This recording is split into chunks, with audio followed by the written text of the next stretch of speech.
নমস্কাৰ। কবিতাৰ শিৰোনাম কপালৰ ৰঙা বেলি। কবিতাৰ কথা তথা বৃত্তি সুমন গগৈ।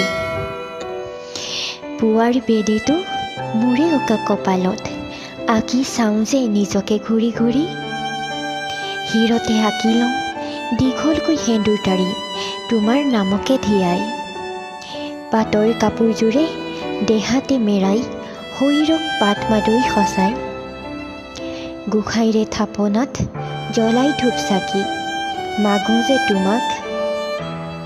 শুনিছিলোঁ তিৰোতাৰ শিৰৰ সেন্দুৰে পুৰুষৰ আয়ুস ৰেখা বঢ়ায়, অথচ তোমাৰ নামতে মোৰে উকা কপালত আঁকিছিলোঁ দীঘলীয়াকৈ সেন্দুৰৰ ৰেখা। কিন্তু তুমি ক'ত আজি, উকা কপাল মোক উকা কৰি তুমি গলা আঁতৰি। নুবুজিলোঁ কিয় কৰিলা এনেকুৱা তুমি, উকা কৰি মোৰে হিয়াখনি। হয়তো মৰম কম হ'ল তোমাৰ বাবে, সেয়েহে হয়তো গলা আঁতৰি কৰি অভাগিনী মোক। মিছা মিছা শিৰৰ সেন্দুৰে ধৰি ৰাখিব নোৱাৰে নিজ স্বামীৰ আয়ুস। মোৰে কপালৰ ৰঙা বেলি গ'ল ডুবি, অজান পৃথিৱীত হেৰাল আপোনাৰ সুৰভি। ধন্যবাদ।